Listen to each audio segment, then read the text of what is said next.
വിനായക ചതുർത്ഥി ആയതുകൊണ്ട് തന്നെ കൊഴുക്കട്ട മോദകം എന്നാണല്ലോ പറയുക.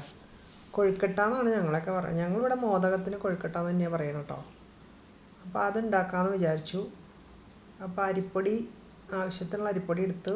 അതിലേക്ക് കുറച്ച് ഉപ്പിട്ട്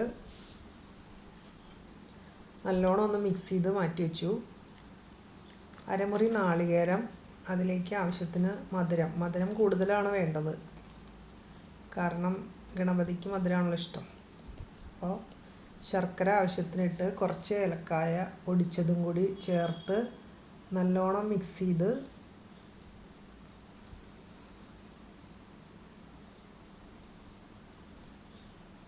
ഒന്ന് മാറ്റി വയ്ക്കാം. എന്നിട്ട് ആദ്യം മാറ്റി വെച്ചിട്ടുള്ള ആ അരിപ്പൊടിയിലേക്ക് വെള്ളം ഒഴിച്ച് അതൊന്ന് കുഴച്ചെടുക്കാം. പാകത്തിന് വെള്ളം ഒഴിക്കണം, അല്ലെങ്കിൽ വെള്ളം അധികമായി കഴിഞ്ഞ് കഴിഞ്ഞാൽ ഇങ്ങനെ ഉരുട്ടാൻ പറ്റില്ല.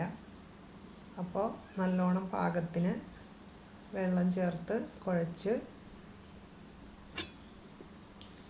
മാറ്റി വെച്ചു. അപ്പോൾ ഇഡ്ഡലി പാത്രത്തിൽ ഉള്ള ഒരു തട്ടുണ്ടല്ലോ, ആ തട്ട് വെച്ചിട്ടാണ് ഞാൻ ഉണ്ടാക്കുന്നത് കേട്ടോ. അല്ലെങ്കിൽ വേറെ എന്തെങ്കിലും പാത്രങ്ങളുണ്ടെങ്കിൽ അതിൽ വെച്ചിട്ട് നമുക്ക് ഉണ്ടാക്കാം. ഇഡ്ഡലി പാത്രത്തിൻ്റെ ഇഡ്ഡലി ഉണ്ടാക്കണ അതില്ലേ, കുഴിയുള്ളതാണെങ്കിൽ നല്ലതായിരിക്കും.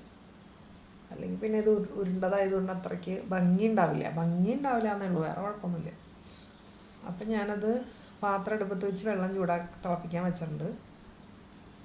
അതിനുശേഷം ഞാൻ ഈ മാറ്റി വെച്ചിരിക്കുന്ന അരിപ്പൊടി കുഴച്ചത് അതിലേക്ക് ഈ നാളികേരം ശർക്കര മിക്സ് ചേർത്ത് ഉരുട്ടി തിളച്ച് വരുന്ന ആ വെള്ളത്തിൻ്റെ പാത്രത്തിനുള്ളിലേക്ക് വെച്ച് വേവിച്ചെടുത്തു.